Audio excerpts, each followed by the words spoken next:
చెప్పిన గవర్నమెంట్‌గా కాంగ్రెస్ గవర్నమెంట్ ఇప్పుడు ప్రజాపాలన ఏ విధంగా ఉంది?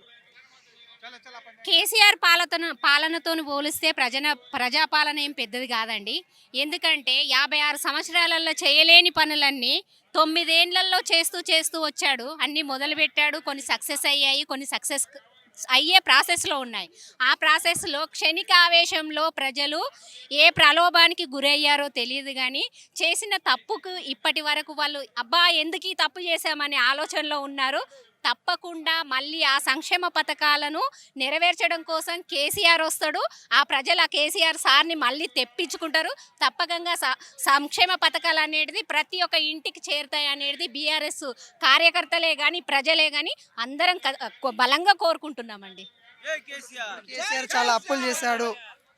అప్పులు చేశాడు. అప్పుల పాలు చేశారు. తెలంగాణ మొత్తం అప్పుల్లో కూరుకుపోయిందని కాంగ్రెస్ అంటా ఉన్నారు. ఏ విధంగా చేస్తారు? ఇప్పుడు మన ఇంటి సమస్యల్ని చక్కబెట్టుకోవడానికి మనకు డబ్బు లేకపోతే అప్పులు తెచ్చుకుంటామండి. అది సహజం. ప్రజలకు సంక్షేమ పథకాలే కావచ్చు, వాళ్లకు నీళ్లు, నిధులు ఇంకేమైనా కావచ్చు, హెల్త్ పరంగా కావచ్చు అందించడానికి తేవడం జరిగింది. ఆ!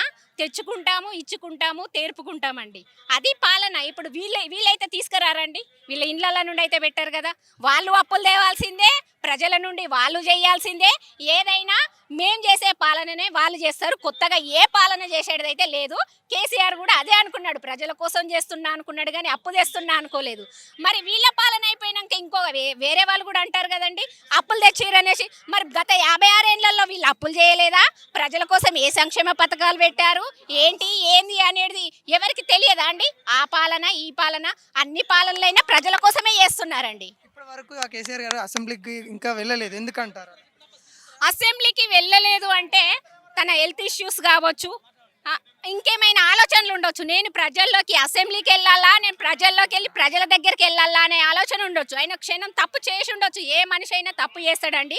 ఆ తప్పును సరిదిద్దుకొని మళ్ళీ ప్రజలే కావాలి నాకు అనుకొని ప్రజల మధ్యకు వస్తున్నాడు. అసెంబ్లీకి రావడానికి ఎంతో కాలం లేదు, దగ్గరలోనే ఉన్నది. మళ్ళీ సీఎం రావడానికి భయపడుతున్నారని భయమని కాదండి. అసెంబ్లీకి రావడానికి భయపడ్డ ఆయన ప్రజల్లోకి ఎందుకు వస్తాడండి? కొట్టి తరిమి చంపేస్తారు కదా! ఇంతమంది ఎందుకు వచ్చిర్రండి అసెంబ్లీలోకి రావడానికి ముందు మళ్ళీ పోవాలంటే వీళ్ళ మద్దతుతో పోవాలనే కోరికతో తప్ప వాళ్ళ కోరికలు నెరవేర్చడానికి ప్రజల మధ్యకు వస్తున్నాడని మేము భావిస్తున్నామండి. బీఆర్ఎస్ ఇక ఉండదు, బీఆర్ఎస్ ఖతమయ్యే పొజిషన్కి వచ్చిందని అంటా ఉన్నారు. అది వాళ్ళ ఏమంటారండి, భ్రమలో ఉన్నారని అనుకుంటాం. భ్రమలో ఉన్నారు. ఎలా ఉండబోతుంది ఎంపీ ఎలక్షన్లో బీఆర్ఎస్ పాత్ర?